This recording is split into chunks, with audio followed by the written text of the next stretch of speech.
नमस्कार, मैं श्रेया और आप देख रहे हैं बातें यूपी की। मैं हाजिर हूं उत्तर प्रदेश की दिन भर की 10 बड़ी खबरों के साथ। विभिन्न औद्योगिक समूहों ने यूपी सरकार के कामकाज की सराहना करते हुए निकट भविष्य में कई और परियोजनाओं को शुरू करने का ऐलान किया। जेके सीमेंट यूपी में 1500 करोड़ रुपए का निवेश करेगा। इसमें 500 करोड़ मेडिकल क्षेत्र में और 1000 करोड़ शोध, शिक्षा और बिल्डिंग मटेरियल निर्माण में निवेश किया जाएगा। जबकि HCL ने ऐलान किया है कि वह 4200 करोड़ रुपए का निवेश IT सेक्टर में करेगी। इसमें 500 करोड़ रुपए का निवेश HCL की लखनऊ यूनिट में होगा। इसमें 4500 लोगों को रोजगार मिलेगा। यमुना एक्सप्रेस में भी 3700 करोड़ का निवेश होगा। ये ग्लोबल ज्वाइंट वेंचर है। पहली बार यूपी में इस सेक्टर में निवेश आएगा। 69,000 शिक्षक भर्ती में आरक्षित वर्ग के अभ्यर्थियों ने आज लखनऊ में डिप्टी CM केशव प्रसाद मौर्य के आवास पर प्रदर्शन किया। वे अपनी नियुक्ति की मांग कर रहे हैं। इस दौरान कुछ अभ्यर्थियों को पुलिस इको गार्डन ले गई, वहीं कुछ डिप्टी CM के आवास पर जमा रहे। प्रदर्शन के दौरान अभ्यर्थियों से पुलिस की धक्का मुक्की हुई। अभ्यर्थियों का कहना है कि वर्ष 2018 में शुरू हुई इस भर्ती प्रक्रिया में जब परिणाम घोषित हुआ तो आरक्षित वर्ग के अभ्यर्थियों के साथ अन्याय हुआ। उत्तर प्रदेश में खासकर पूर्वांचल की बीमारियों के कारण की पहचान और इनके इलाज के लिए रीजनल मेडिकल रिसर्च सेंटर अब रिसर्च कराएगा। इसके लिए RMRC ने PhD कार्यक्रम शुरू किया है। इंसेफेलाइटिस, डेंगू, मलेरिया, TB और गैर संचारी रोग से जुड़े विषयों पर PhD होगी। प्रदेश में पहली बार RMRC रिसर्च के लिए PhD का कोर्स संचालित कराने जा रहा है। इस कोर्स में 10 छात्र वर्ष भर में प्रवेश लेंगे। नए कोर्स में इस महीने 5 छात्रों का प्रवेश लिया जाएगा। 6 महीने बाद 5 और छात्रों का चयन इस कोर्स में होगा। ये प्रदेश के चिकित्सा शोध संस्थानों में अपनी तरह का अनोखा PhD कार्यक्रम होगा। इसमें बीमारियों की वजह तलाशने के साथ इलाज के लिए शोध किया जाएगा। वाराणसी में मुख्यमंत्री योगी आदित्यनाथ ने बड़ी घोषणा की। उन्होंने कहा कि अगले 2 साल में यूपी पुलिस में 1 लाख नौजवानों की भर्ती होगी।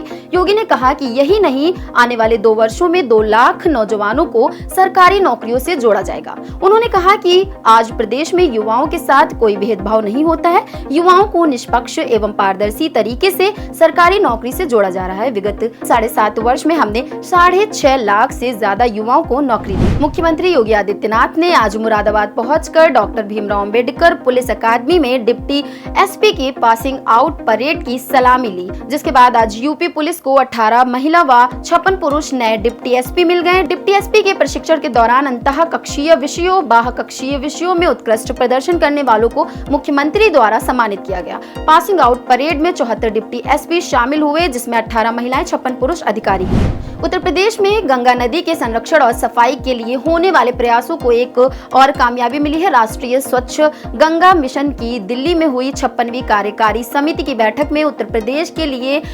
73.39 करोड़ की लागत वाली 5 परियोजनाओं को मंजूरी दी गई है। इन परियोजनाओं का उद्देश्य गंगा नदी के संरक्षण और सफाई के लिए कदम उठाना है। नमामि गंगे और IIT BHU के बीच संस्थागत ढांचे के तहत वाराणसी में smart laboratory for clean river परियोजना के सचिवालय की स्थापना की जाएगी। ये परियोजना छोटी नदियों के कायाकल्प के लिए एक महत्वाकांक्षी और महत्वपूर्ण पहल है। इस तरह की परियोजना का उद्देश्य नदियों को उनके प्राकृतिक रूप में वापस लाना, जल स्रोतों की रक्षा करना और पर्यावरणीय संतुलन को बहाल करना है। इसमें विश्वव्यापी विशेषज्ञता को उपयोग करके पानी की गुणवत्ता में सुधार, जल प्रबंधन के स्थायी तरीके और स्थानीय समुदायों की भागीदारी जैसे गतिविधियां शामिल हैं। DGP मुख्यालय ने कहा कि मानव संपदा पोर्टल पर अपनी संपत्ति का ब्यौरा न देने वाले पुलिसकर्मियों की प्रोन्नति पर विचार नहीं किया जाएगा। इससे जल्द ही पुलिस उपाधीक्षक पद पर प्रोन्नत होने वाले पुलिसकर्मी भी प्रभावित होंगे। चयन वर्ष 2023-24 में प्रोन्नति कोटे में निरीक्षक, नागरिक पुलिस प्रतिसार निरीक्षक व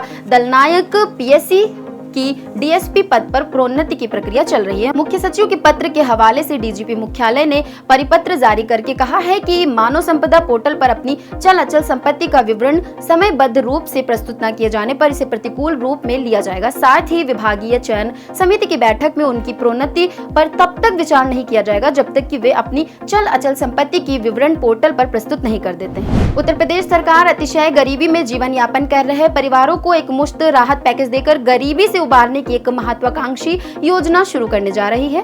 जीरो पॉवर्टी स्कीम के नाम से शुरू होने वाली इस योजना के तहत हर गांव में पात्रता सूची तैयार करके उन्हें सरकार की सभी योजनाओं से जोड़ा जाएगा।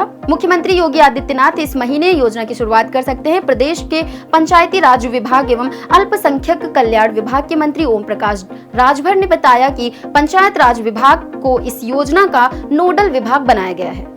गोरखपुर यूनिवर्सिटी की समाजशास्त्र विभाग की प्रोफेसर कीर्ति पांडे को उत्तर प्रदेश शिक्षा सेवा चयन आयोग का अध्यक्ष नियुक्त किया गया है। बीते वर्ष शासन ने प्रदेश में बेसिक शिक्षा से माध्यमिक व उच्च शिक्षा विभाग में शिक्षकों की भर्ती के लिए इस आयोग का गठन किया था। इसके साथ ही आयोग के अध्यक्ष व 12 सदस्य पदों के लिए आवेदन मांगे गए थे, किंतु सभी 12 सदस्यों की नियुक्ति 14 मार्च को कर दी गई, पर सही अभ्यर्थी न मिलने के कारण दोबारा अध्यक्ष पद के लिए आवेदन मांगे गए थे। इसके साथ ही प्रमुख सचिव उच्च शिक्षा को 20 मार्च को आयोग का कार्यवाहक अध्यक्ष बनाया गया था। हालांकि नियमित अध्यक्ष की तैनाती न होने से नियुक्ति प्रक्रिया नहीं शुरू हो रही थी। ड्यूटी के प्रति लापरवाह रहने और गैरहाजिरी होने के कारण स्वास्थ्य विभाग में डॉक्टरों पर बड़ी कार्रवाई की गई है। उप मुख्यमंत्री ब्रजेश पाठक ने प्रमुख सचिव स्वास्थ्य को इन सभी डॉक्टरों को बर्खास्त करने का निर्देश दिया है। वहीं 3 चिकित्सकों को 2 साल के लिए 2 वेतन वृद्धियां रोकी गई हैं और 1 को चेतावनी दी गई है। जिन डॉक्टरों पर गाजगिरी है उनमें जालौन, बरेली, मैनपुरी, सिद्धार्थनगर, ललितपुर और बलिया के चिकित्सक शामिल हैं। इस सूची में बस्ती, रायबरेली, मथुरा, फिरोजाबाद, बहराइच, सहारनपुर और शाहजहांपुर के भी डॉक्टर शामिल हैं। तो ये थी दिन भर की 10 बड़ी खबरें। ऐसी ही खबरों को देखने के लिए बने रहें बातें यूपी के साथ।